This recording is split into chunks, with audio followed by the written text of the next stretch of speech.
Star Wars. Yeah. Like it just says. This is Marvel Age Star Wars. My name is Sean. I'm here with Brooks.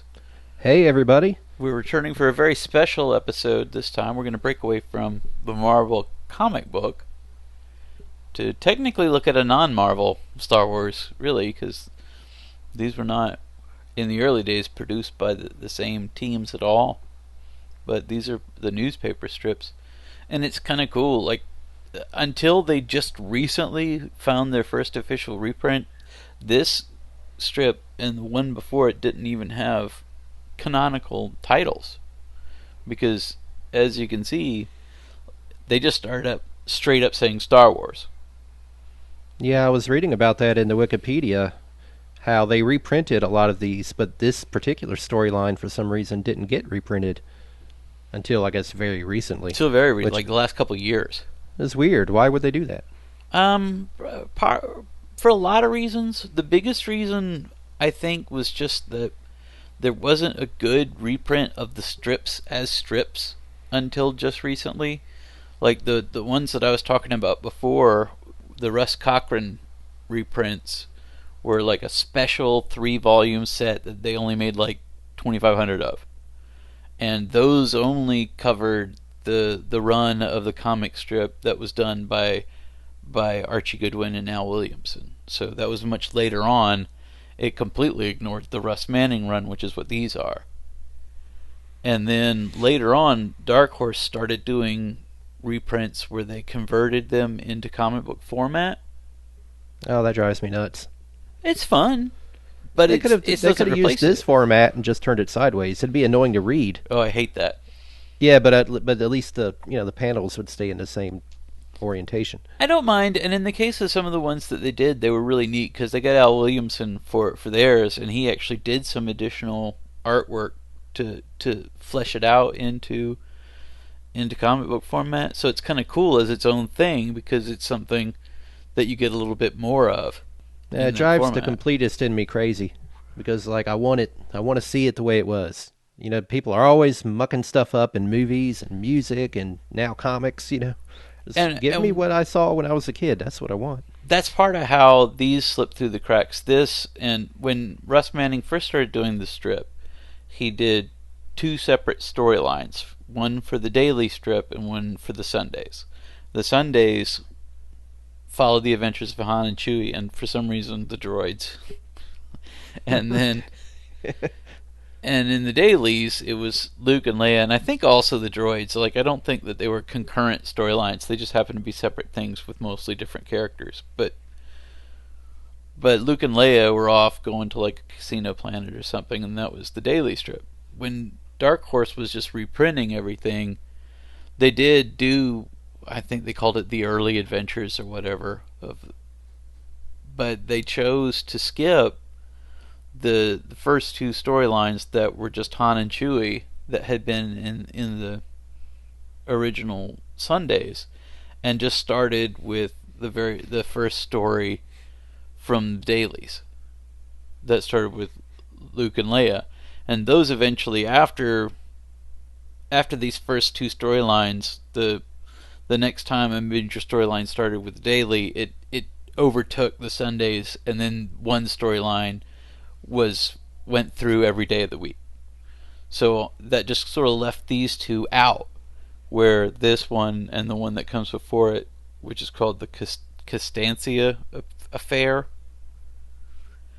people were just like, oh well, and just didn't bother to ever go back. Real quick, let's try to summarize the history of this. I know we've already talked a little bit about it, but so Marvel got the rights to the comics. Right? Yeah, to the comic books. And the sales of Star Wars helped Marvel because Marvel was close to bankruptcy. That's my understanding of the history. Yeah, it was a powerhouse for Marvel. That's why you can, to this day, still find any number of reprints of the Marvel, just adaptation of the first movie.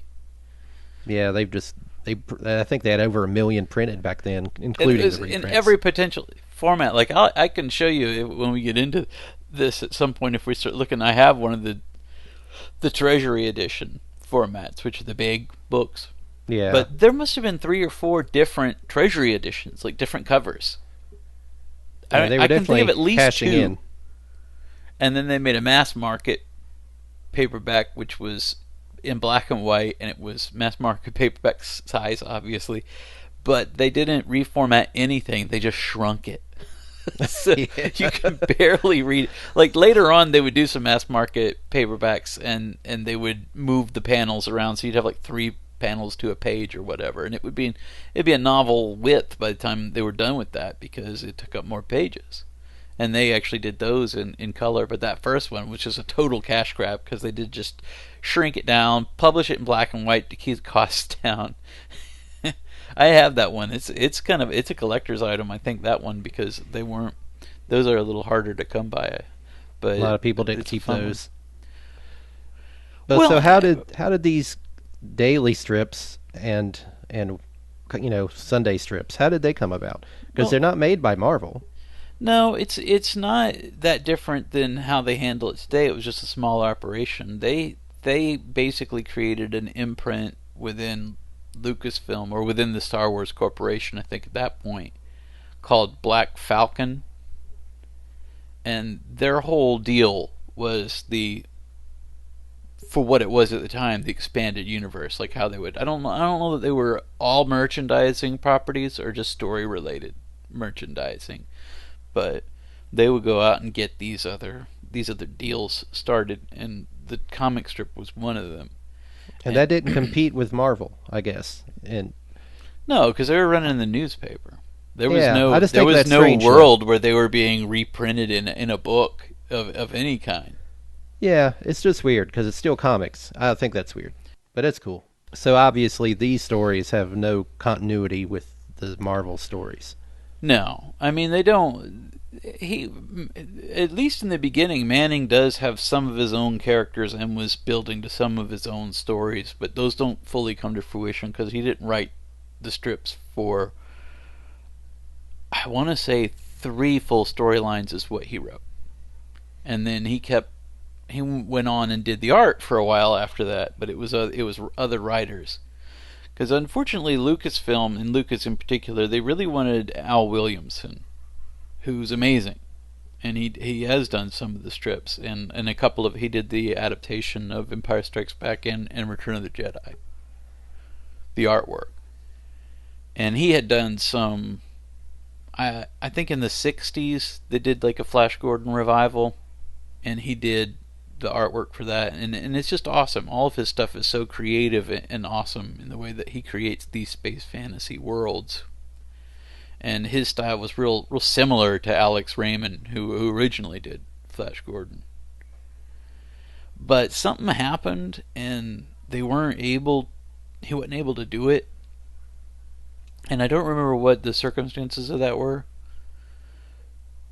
But they ended up getting Russ Manning, and Lucas was like, "Oh, well, I like Magnus Robot Fighter, which is a big book, which is an awesome book too that Russ Manning did for Gold Key."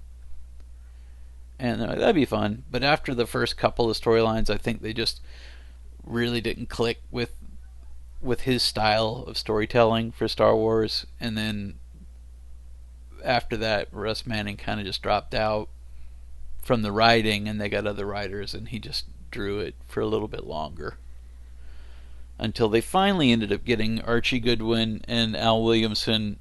In a broad sense, the Russ Manning contribution to the comic strips kind of gets forgotten, but in the specific case of this storyline and the one that preceded it, they were almost entirely forgotten, except for fans that had scanned them and were circulating them where you could read them online. And that's where they got named. Like, if you go to the Wikipedia and all that, and they were saying the first storyline was called the Constancia Affair, and this is called the Kashyyyk Depths. Those are non-canonical names, because they don't have titling for the stories. They would just jump right into it. And I think in the reprint now, they kept those as... Those names are canon now. Like, that's what the strips are called cool? now. I like when fans save things. Well, let's get into the story. People are probably tired of hearing about this. Yeah, we jabbered about it. Like, this is part 2. We'll have to just to be continued after that and just go straight into another episode. But since we didn't start with the first storyline, there's not a lot to have to worry about story-wise, but there is a sort of device that they use for the framing where you see it in this first panel where C-3PO is out on this weird catwalk talking to a supercomputer. And that's sort of the storytelling device that they used in those first two storylines where he's explaining this stuff. I can't remember what the computer's called, Alpha 1 or something like that. But so this is this Rebel archive computer he's relating these stories for their records. Oh, okay, that's kind of neat. It's a neat device. That's why you see when the computer's talking about Gila Petra, that's actually a character that appeared in the previous storyline. And I she's think a human to 10th degree. What does that mean? I don't know. Wait till you see her. What? Yeah. Perfect 10. Yeah, that's exactly. Could be. One thing that we can get into if we look at the other storyline is the computer starts doing a rundown of Luke, and they're just like, yeah, son of father is Tan Skywalker. I'm like, wow, he just went for it and named Luke's dad Tan Skywalker. I guess, yeah, there was never a name mentioned, so I guess you gotta call him something. That's fun. I like when they do stuff like that because you could see, at the time when people reading it, they're like, yeah, Tan Skywalker. Cool. Yeah, building it up in their head, this history, and then it all gets wiped away. And then people are like, no, it's actually this. I was like, oh, that's worse somehow. Yeah, I prefer Tan, surprisingly. I mean, he's from a sand planet and he's named Tan. I guess Bland McGee was taken. So, Star Wars by Russ Manning. Yes. Is it Russ? Russ Manning. Russ Manning. It's hard to read this. Star Wars by Russ Manning. Gila Petro. File. Human to 10th degree. Born blah blah blah blah blah on Calgo 13. My files indicate that Gila Petro was suspected of being a spy for the Imperial forces. Well, she certainly gave Han Solo reason to think so. Let me tell you about it, and you may judge for yourself. The ability to judge was not given me. Is that annoying? Should I stop doing that? I like it. It sounds like the Star Trek computer. Dear child. That's kind of a weird thing for him to say. I am programmed to say dear child, though. My sole function is to record, tell me the story, and please, just the facts, spare me the trivia. Man, this guy's got some toot. I guess he is a supercomputer talking to a lesser droid. We've got like 9 weeks to cover this. It's like, look at the size of your droid brain and look at mine. I know. Do you have handles on your brain? No. It actually looks a lot like the computer in Rogue One where they just start pulling the blade servers out of it. Sort of. I was thinking in Rogue One like when you're giant... thinking, this is a ridiculous archival process. It's like, well, it goes back pretty far. Like, if you think climbing out onto a catwalk and having to scale the computer manually to physically pull out a drive. It's like, nope. Those who scoffed back in the 70s, you're vindicated, Russ, because that's exactly the system we use. We don't do nothing without a chasm. Not in Star Wars. I mean, where would the Jedi fight if there weren't any chasms? I just like the idea this is taking it to a different level. It's like, no, we use chasms for everything. I don't even think they have toilets in Star Wars. I think they just lean over a giant pit. Han Solo, R2-D2, and I went with Chewie the Wookiee. Now it's Chewie. Went with Chewie to the Wookiee home planet to help him celebrate Wookiee Life Day. So there we go, Life Day. Instead, we found trouble. Okay, let me interrupt for 2 secs. So, was this in somehow... I mean, were they aware of the holiday special? Were they working together at this concept of Life Day? I would imagine enough that they're aware of what's being developed, yeah. Because I just thought that was something they made up for the, that dumb TV show. I think there's I kind of think, and I'm not sure if the holiday special and this, I'm pretty sure that George Lucas had not specifically a story Bible for what the Wookiee planet was about, but a lot of notes and stuff that everybody worked off of. Because And Life Day was the thing, I guess. he was going to make a Wookiee movie at one point. That'd be hard to imagine how that would work. Because Well, the whole time just... Well, that's how it got dropped. He's like, it'll be real avant-garde, and nobody will speak a word of English, and we won't have subtitles. And no one will watch it. And then he handed that That is concept avant-garde. to a group of like 1970s TV show writers. So, not the group that you want really working on an art film. Yeah, the guys that were making a variety show. Yeah, they were like, we just took it straight back home to Mama because we didn't understand one word that he said to us. Well, of course, he's a creative genius. You guys are a bunch of idiots. Okay, we get back in. I was just curious if it was tied to that somehow. In those ways, and you'll see some similarities. I mean, obviously, the same designs that you see in the special are being represented here. But that's from the original concept art, right? Yeah, well, that's what they used that's what they were using. But I'm just saying, there was a fleshed out concept of what the Wookiee planet was, like what it was called. Because I'm pretty sure at some point, they haven't yet, because he just called it the Wookiee home planet. But I'm pretty sure at some point, they'll call it Kashyyyk here. And that remains the name of the Wookiee planet pretty much forever. Is that Chewbacca standing next to this guy here?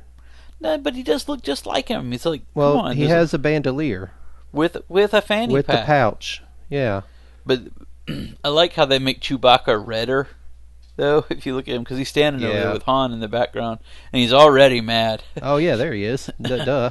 Just no wonder. Just to let you know. Like, he's stealing my style. Just there's like an old dude on a stage talking to a bunch of them.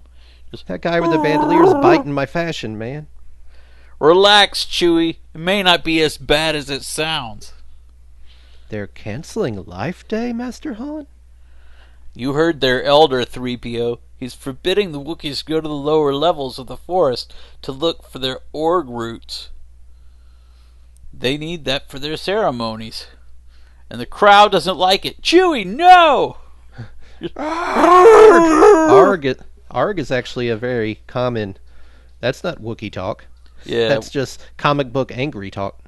And with Russ Manning, the Wookiees get word balloons. In my opinion, they're a little more humanized than just speaking out in like sound speak, even though they're just making sounds. Mararug and Arg do sound a little bit more like Wookiee talk than Gronk. Oh, I like this at the bottom. Continued next week. That's it. That's all you get. All right. We'll see you guys next week. Happy Sunday. I hope you enjoyed this episode. Yeah, we could. We've already been running for 25 minutes. We're going to do 9 episodes out of 1. Alright, so next, part 2 of the Kashyyyk deaths. We're still in the same place, having the same conversation. Yeah, we basically had an establishing shot, and then it was to be continued. So this is R2 saying, Pluie? Did done. That's weird. You mean your bleeps and bloops? Beep, beep, beep, beep, beep, boo. Oh, the Wookiees are angry, all right, R2. Their Life Day celebration comes along only once every 3 years. And it looks like this one will have to be canceled. Blit, vlee, vloo, vlee. I can't do this. Bleep, bleep, vleo, P.O. It's funnier if he just says as a man, Bleep, P.O. Of course I understand the Wookiee language. Protocol droids are language specialists, remember? But I'm not very familiar with their customs yet. You could see up here in this word balloon the wrinkle. Yeah. That was a scan from a newspaper. Yeah, because that's definitely a print error, too. This isn't it's an digitized fancy version like the other Marvel comics we're reading. You can also see in this one, in the panel previous, where there's actually bleed over from the other side of the page. Oh, yeah, you could see behind R2's head there. That's interesting. So, you do what you can. The coloring and the quality of this looks pretty good for a newspaper to me.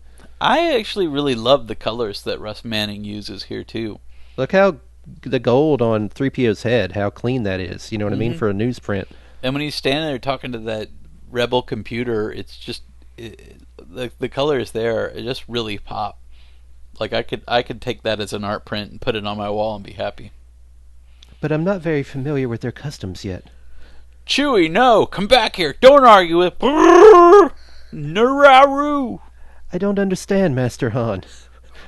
Don't you remember, Wookiees are unsophisticated creatures. Uncontrollable rage machines. Complete rage machines, yes. Why can't the Wookiees celebrate Life Day without Orga root? It's their special food, 3PO, but their elder said it's too dangerous to go into the lower levels to gather it. Chewie doesn't agree. Like, and now the other guy's saying "arg." The funny so arg little means spat. something. He actually draws Wookiees a lot better to the movies than the folks we've seen in the Marvel comics so far. Yeah, I agree. He doesn't look like some kind of monster. I like this elder's masterful mustache. He's got a cool-on Wookiee beard and really awesome, like, sort of handlebar mustache. It's kind of neat that they can actually make them look different from each other without just color, you know. Mm-hmm. Pom, But then he pom, does. Pom. Oh man, look how he's got his hair frizzed up. He's down with it now. So 3 foot stomps means it's about to go. We're gonna get it on. But to get our Wook on. I was afraid of that. The elder is taking Chewie's disagreement as a personal insult, like all Wookiees do about everything. Yeah. To be continued. It's just the relentless pace. Part 3, more pom-pomming going on. Pom, pom, pom, pom. Just so you know we're not screwing around. The thunder of great feet hitting the ground in anger reverberates through the Wookiee community. So this is like some kind of sumo wrestler kind of ceremony, I guess, where they have to... Starts out with their posturing. Yeah. And it ends up with some tornado punches at the end, but I don't want to spoil it. I don't want to spoil the lower half of the screen here. Like, for those of you who are maintaining your gaze where it belongs. I'm not even going to try to read R2's nonsense. Freep, frip, blip, these, P.O.? P.O.? Why do you keep saying Like, P.O.? he never said a P sound. He doesn't do that. He's bleeps and bloops. Let us hope not, R2. Wookiees are among the deadliest fighters in all the galaxy. Even if he won, Chewie could be badly hurt. And I understand that their stomping and posturing will decide who wins the argument, Master Han. You got it, 3PO. But this crowd is infuriating the Elder by saying Chewie is right. This may turn into more than just an argument. Look out! It's happening! And now just like... That's kind of cool looking. Just... That's a 100-hand slap is what that is. Now that's sumo for you. That's hard to draw, something like that. I mean, you gotta give them some appreciation. Like, if you had to visualize in your mind how to draw this. I think Russ Manning's contribution to Star Wars is underappreciated. I love this stuff. I love the art, and I love this story. Gotta stop them for Chewie's sake. Be careful, Master Han. Remember, you're only human. Han is really like going for it at this point. Because he jumps right in between them. Stop it, you two! There's a better solution! Little did Han know that by Wookiee custom, anyone that steps between a fight must, by rules, be torn to pieces. We must both rip off an arm and then fight to the death with the arms. Yeah. What is this? Part 4. This dude's hair is getting out of control. Well, he just got pummeled by 100 fists. I love it. Look at those onlookers, especially the one by the R up there, just ooh. Like, oh snap! Yeah, ooh. Stop, you battle-crazed idiots! Before one of you gets killed. Did you just call the Elder an idiot? Are you kicking him in his chest? Chewie, no! It's me, your buddy! Stop, Chewie! Again, unsophisticated rage monsters. Why does no one give Wookiees any respect? Well, look, there's a lot of nuances to their cultures that maybe even Han doesn't understand. Like, so far, all they're doing is slapping each other. Stop, Elder. Listen to me. Your orders will be obeyed. Your Wookiees can stay here while I go after the Orga route for the Life Day ceremonies. And R2, dit sleepy-o! Is he trying to say 3PO or something? I don't know. Where's this PO keep coming from? Beep, beep, dip. Yes, R2, the Elder is agreeing. Yeah, I don't care if you die down there, that's cool. And he is making sure Chewie goes with Master Han to protect him. And you go down there and die too, slapping me. Yeah, in front of my friends. Chewie doesn't seem very pleased with your solution, Master Han. He'll get over it. Wookiees just hate to leave an argument unfinished. You two are going with us, so get our gear while Chewie brings this Suregi. Oh, okay, the Suregi is pretty badass. I didn't realize you guys had these things. Is that a Suregi? I'm gonna have to guess yes. Come on, Chewie, cheer up. We're doing exactly what you wanted to do in the first place. Yeah, 1979 is what it says at the bottom of this. We're about 4 weeks into the strip. And see how it also, the copyright is 20th Century Fox and Black Falcon? That's so interesting to me. I never knew these existed. It's weird to me that I didn't know that. Why is Orga root so important to the Wookiees, Master Han? A big part of their Life Day celebration is a spiritual passage to the Life Tree, where Wookiee culture began. Just to give you guys some exposition to explain the end of the holiday special, because that's exactly what they do at the end, when they all go to that big tree and sing songs in bathrobes. And Leia sings a song. I hope that this day will always be a day of joy in which we can reconfirm our dedication and our courage, and more than anything else, our love for one another. This is the promise of the Tree of Life. We celebrate a day of peace, a day of harmony. That was weird. Just out of nowhere, she comes up. If anybody wants to take a challenge, make a fan edit of Holiday Special that just cuts it down to the core story and makes it something that's watchable. It doesn't be good, just something you could sit through. Maybe you should do that, Mr. Big Talk. I don't know. I could get in trouble if that's on the TV too long at a time. Well, do it with headphones on your computer. Yeah, exactly. Just do it in your room like a weirdo. Orga root helps them make the journey, if you understand my meaning. A day of peace, a day of light. I'm starting to get a good idea what Orga root is. Blame it on the Orga root. Now we're all starting to understand the holiday special a bit more. Oh, Chewie's his usual self again. He's thanking Master Han for finding a way for him to go after the Orga root. He's just, we were harshing his vibe. We're maybe judging Chewie a little too harshly here as well. When you think about, might be a little bit of an amok time happening here for Chewie, because as far as we can tell, the only time that Chewie gets to go home and see his wife is on Life Day, and they just told us that's every 3 years, and this one was almost canceled. But so does Chewie have a wife in this continuity? I don't know. I don't think they mention here, but everything else in this story is pretty consistent with what we see in the holiday special in terms of what Life Day is and how Starship. It works. I don't know. Yeah, where's Dionne Warwick? Oh, we are excited, aren't we? I don't know. And Art Carney and Harvey Korman, and oh my God. So I'm not sure if you haven't seen the holiday special, and you probably have because it's most Star Wars fans have. But if you haven't, it's one of those things. I'm not sure if I would recommend it. I mean, it's definitely something. It depends on the type of fan you are. If you like Star Wars because Star Wars is good, then you shouldn't watch the holiday special. But if you're really if you're an archivist at heart and you're really if you're watching this show and we're reading a comic strip, you might be interested in the holiday special. I would think as a sort of companion piece to this particular storyline, because one thing we lost because of the holiday special is there was all this weird, deep lore about the Wookiee planet that by the time they tried to investigate it through that TV special, they were like, nope, no more. There was like a full moratorium on all things Wookiee from then on.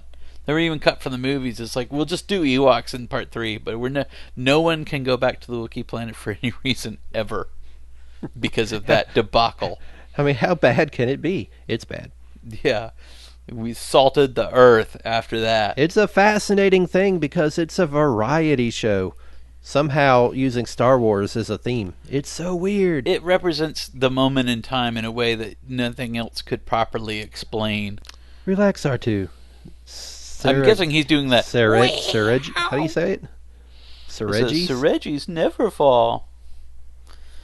They're the safest, surest way to move between levels on this crazy planet. Like, I'm starting to blame everything on the Orga route because this guy looks for real like an Alice in Wonderland kind of thing. Yeah, this looks like a nightmare to me. I wouldn't want to be on that thing. We're all mad here. Gliding sinuously through the miles-thick vegetation, forming the surface of... Is it Kashyyyk? Is that how you pronounce this? Yeah, they're spelling it with a Z here, which changed at some point. It's funny if you hear in the holiday special, they actually say it almost like Kazhyyyk. Because someone took one look at that word and is like, I guess the first person to say it out loud gets to decide. Yeah. The beast of burden plunges downward. How far down are we going, Master Han? Chewie says the best Orga route is on the 8th level, which is as far down as anyone dares to go. It gets hellish below. That savage, deadly, with every animal and plant killing just for a ray of sunshine or a drop of nutrient. Yikes. That sounds horrible. Can we not cultivate this root up on the upper levels? Is there a reason we can't grow it? How about someone invent a drone? Can we do that? We have spaceships. We have robots. Yeah, I don't want to over advertise, but you clearly own robots. Why is anybody just going down here? Like, couldn't I just ride this Seregi down for you guys? Excuse me, sir, but did that plant just squeak and try to get out of our way? Why not, 3PO? Many plants on Kashyyyk are sentient, thinking organisms, and Wookiees communicate with them, which may or may not be a good thing right now. The plants are telling Chewie to go home, that there's trouble ahead. Bad trouble. Continue next week. Continue next week. I can't remember now. Are we on part 5 or 6? Very curious. Plants that think and communicate. Perhaps we could stop and let me learn their... Not now, 3PO. It wouldn't be safe. Chewie says we must be extremely careful with the plants here. Something is disturbing them.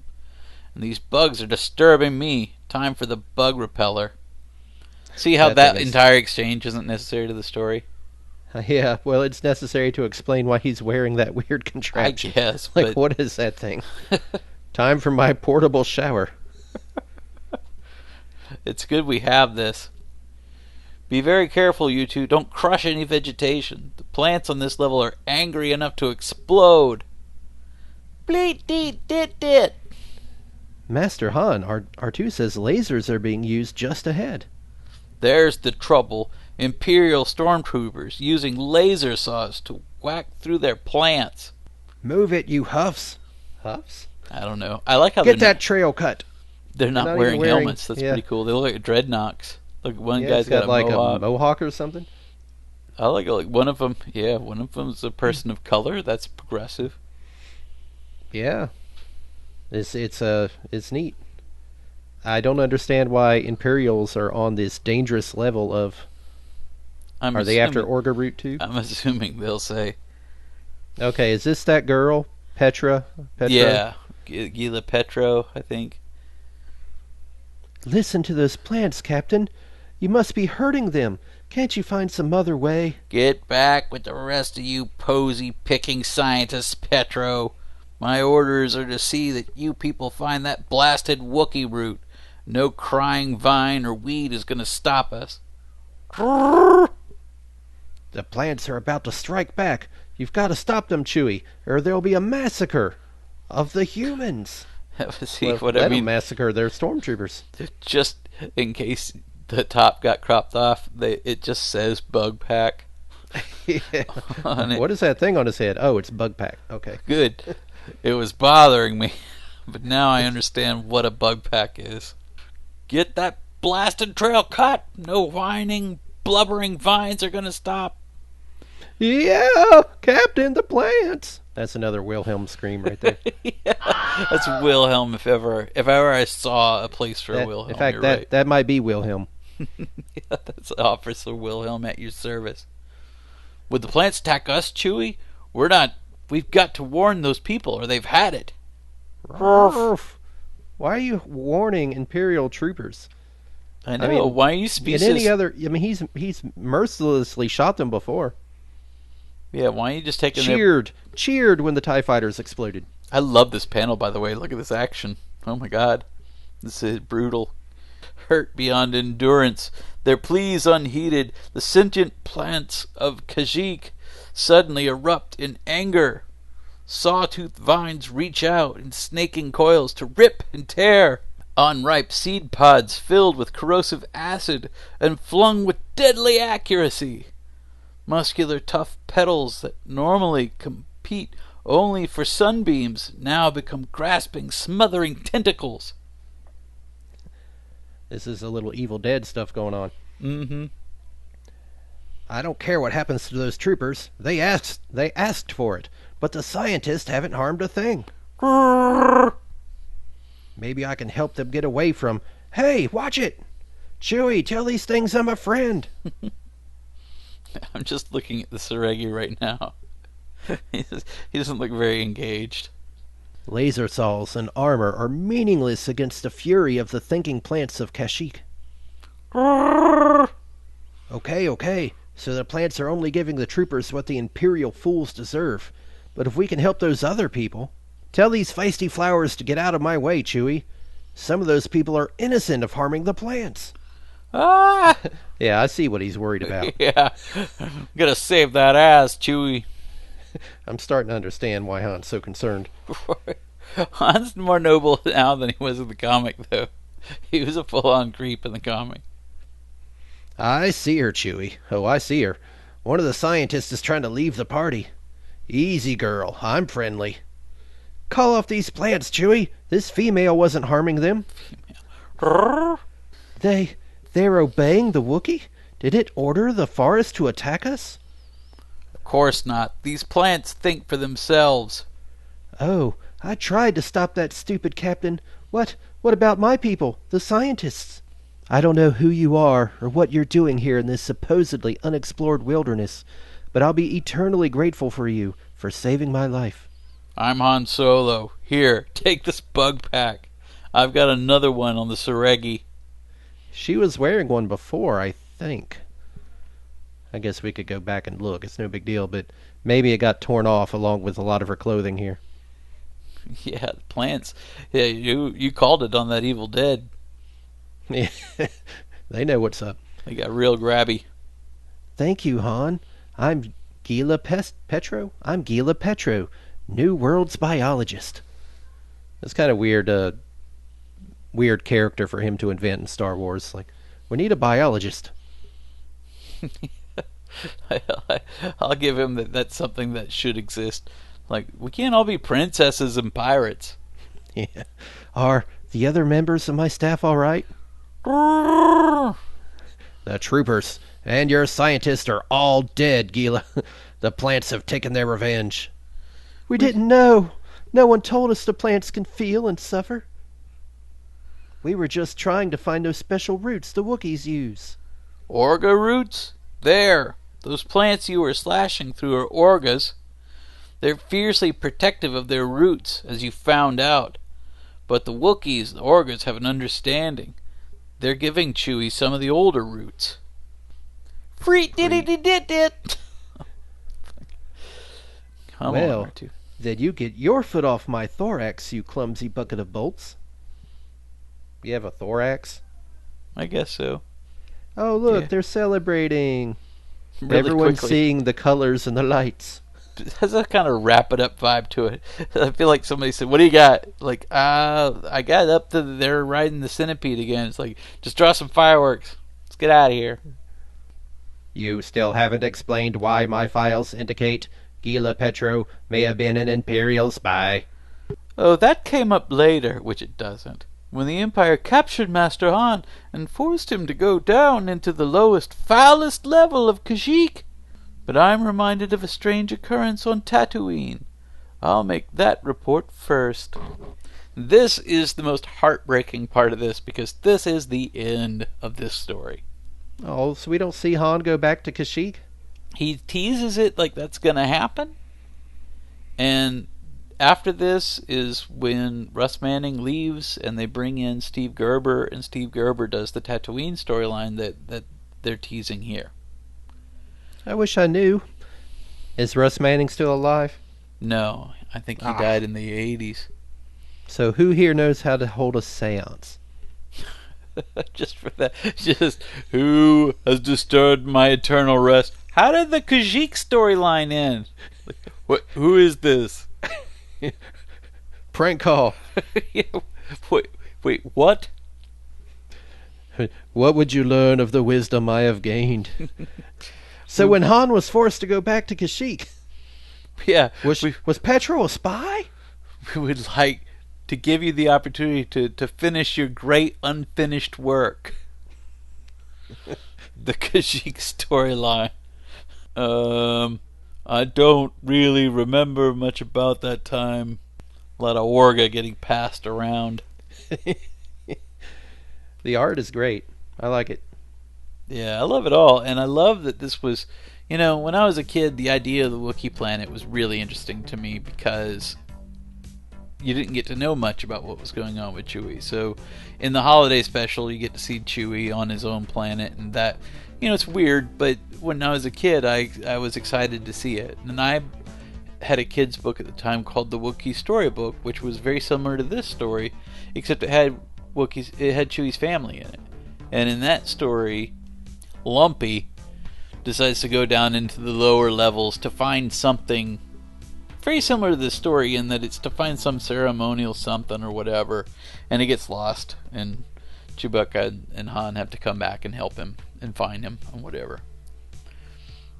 And then hopefully we'll get to it, but later on in the Marvel series, they did do an issue where they go to the Wookiee planet, and Chewie's family is in that issue. So it's weird to see how many odd references there are to some of the concepts that got introduced in the holiday special. So this is a fun new thing we can do. We can get more of these. Yeah, these are fun ones, especially these early ones. Like, we can do the Constancia affair because I think it's slightly longer, but not by much. Cool. Well, we'll do that soon. Let us know if you like this. Let us know what other kind of Star Wars things from that period, this vintagey kind of time, that you want us to look at. Maybe there's some cool storybooks or something that you know of. You want to cover some pizzazz comics? We can do pizzazz. Oh, we can do pizzazz. Don't think I won't. I got you pizzazz right here. Mm-hmm. I got pizzazz out the wazoo. So there we go. If you want some more of this, we'll keep putting these out on the Marvel Age Star Wars YouTube channel, which you're probably already watching, and we continue to put content at tv8madinner.com. So if you want to see just a straight up podcast and audio, we have those too. You can see TV8 Madinner is on Facebook. Expanding Universe is also on Facebook, and that is our Facebook page that's specifically geared towards Star Wars related stuff. So that's out there as well. I got a book called The Cosmic Unconscious, which is on Amazon. If you want to read about the psychology of Star Wars, that's what's in that. Make sure to break out your Orga root first. Yeah, it'll help you. Pretty trippy. So, thanks for watching, everyone. My name's Brooks. I'm Sean. And we will see you soon. Bye-bye. Snoop.